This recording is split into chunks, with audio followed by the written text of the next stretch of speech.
sawirkan idiin muuqda waa dalka Qatar dal yar oo ku yaala cirifka khaliijka Carabta Qatar waxay heshiis la tahay quwado waaweyn oo istiidan oo midba kan kale aanu ogolayn waxay xiriir la leedahay Hamas iyo ururka Al-Fatah ee maamula Falastiin oo aan heshiis ahayn waxay saaxiib la tahay Mareykanka oo ah taageeraha ugu weyn ee Israa'iil waxay rafiiq dhow la tahay Taliban oo Mareykanka col ah jeer kalena waxa ay wada shaqayn la leedahay Iran oo Sacuudiga ay muddo dheer dirirsanaayeen way adag tahay in dal kale oo ku yaala caalamku uu sidan sameeyo oo uu raali geliyo dhinacyo badan oo colaadi ka dhaxayso laakiin Qatar waa dalka kaliya ee hadda isku haya kooxahan istiidan tabinteena xilliga kan waxa aan ku dul istaagaynaa sidee ayaa dalkan baaxadda yar ee Qatar ay ugu suurta gashay isku haynta wadamada caalamka ee istiidan jawaabta weydiintaasi si aad uga bogato waxa laga maarmaana in muuqaalkan aad dhamaysato juqraafi ahaan meesha ay ku taalo Qatar iyo dhaqaalaha ay haysato waa mid ay danaynayaan wadamo badan waxay xal la wadaagtaa kaliya dalka Saudi Arabia oo awoodda ugu weyn ee bariga dhexe dhoofinta gaaska dabiiciga ah waxay Qatar ka dhigtay mid ka mid ah wadamada ugu hodansan caalamka taasina waa mid suurta gelisay saameynta ay xilligan gobolka bariga dhexe ku leedahay wadamo badan oo ay ugu horeeyaan reer Yurub ayaa aad u danaynaya heshiiska dhinaca gaaska dabiiciga ah ee dalka Qatar gaar ahaan wixii ka dambeeyay dagaalka Ruushka iyo Ukraine oo ay yaraadeen gaastii ay ku tirsanaayeen wadamada Yurub Qatar sidoo kale waxa muhiimad weyn u arka dalka Mareykanka Washington waxa ay ku leedahay saldhigga ugu weyn ee bariga dhexe ee ciidamada cirka saldhiggaasi Mareykanku waxa uu ka fuliyaa howlgallada Afghanistan Iraq iyo dalka Suuriya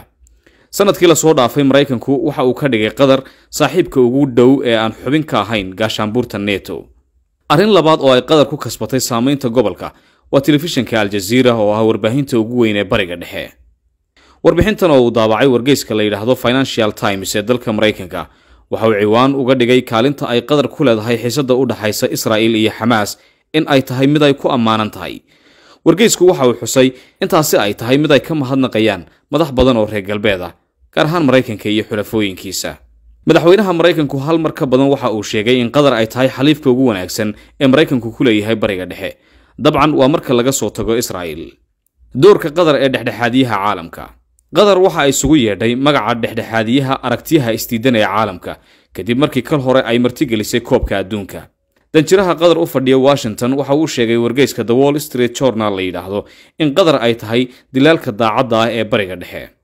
sanadihii 80-maadkii iyo 90-maadkii Qatar waxay xiriir dhow la samaysatay Iran kooxda Hamas iyo maamulka Falastiiniyiinta iyo ururka Ikhwaanul Muslimiin ee dalka Masar waxay sidoo kale xiriir dhow la yeelatay kooxda Taliban ee dagaalka 20ka sano kala soo horjeeday Mareykanka sanadkii 2013 ururka Talibaniyiinta ayaa waxay xarun ku yeesheen magaalada Doha ee caasimadda u ah dalkaasi sanado wada hadal ah oo ay Qatar ka odayeysay waxa lagu guuleystay in Mareykanku uu ciidamadiisa kala baxo Afghanistan waa dhamaadka duulaankii ugu muddada dheera ee Mareykanku ku qaado dal kale laakiin heshiiskaasi ma noqon mid dhaqan galay mana dhicin in Taliban iyo dawladda Afghanistan ka jirtay xilligaasi ay awood qaybsadaan balse 2021kii Taliban waxa ay si buuxda ula wareegtay xukunka dalkaasi iyada oo Mareykanka iyo dawladdii ay baritaarayeen ay dalka ka farxadeen Qatar xilligaasi waxa ay Mareykanka ka caawisay daadgureynta muwaadiniintiisa halkaasi ku sugnaa haatanna waa wakiilka diblomaasiyadeed ee Mareykanka ku matala dalka Afghanistan dalka Qatar iyo ururka Hamas dawladda Qatar waxa ay dhinaca kale rafiiq dhow la tahay ururka Hamas oo xarun ku leh magaalada Doha ee dalka Qatar laga soo bilaabo tan iyo sanadkii 2012kii telefishinka ugu weyn bariga dhexe ee Al Jazeera waxa uu habeen iyo dharaar soo gudbiyaa gumaadka ay Israa'iil ku hayso Falastiiniyiinta iyo guulaha ay gaadhayaan kooxaha iska caabinta sidoo kale Doha waxa ay kamid tahay dalalka dhaqaale ahaan ku taageera ururka Hamas xiriirada ay Qatar la leedahay dhinacyada istiidan waxa ay mararka qaarkood keeneen khilaafyo diblomaasiyadeed oo dariskeeda kaga yimaada 2017kii waxa cunaqabatayn ama go'doomin saaray wadamada Sacuudiga Bahrain Masar iyo isutaga Imaaraadka Carabta waxa ay sabab uga dhigeen go'doominta Qatar in ay la shaqeyso kooxaha xagjir ah iyo in xiriir ay la leedahay dalka Iran waxana xujo ay uga dhigeen in la damiyo telefishinka Al Jazeera iyo in Qatar ay xiriirka u jirto dalka Iran inkastoo aanay Qatar u hoggaansamin shuruudaha dalalka Carabtu ay ku amreen haddana cunaqabatayntaasi waxay soo afjarantay sanadkii 2021 xilligaasi oo waxa lagu heshiiyay aan dadka lala wadaagin walow uu dib u soo noqday xiriirka Doha ay la leedahay dalalkaasi haddana falanqeeyaasha qaarkood waxa ay qabaan in waxyaabaha saldhigga u ah khilaafka diblomaasiyadeed ee Qatar iyo wadamada Carabta aan wali xal rasmi laga gaadhin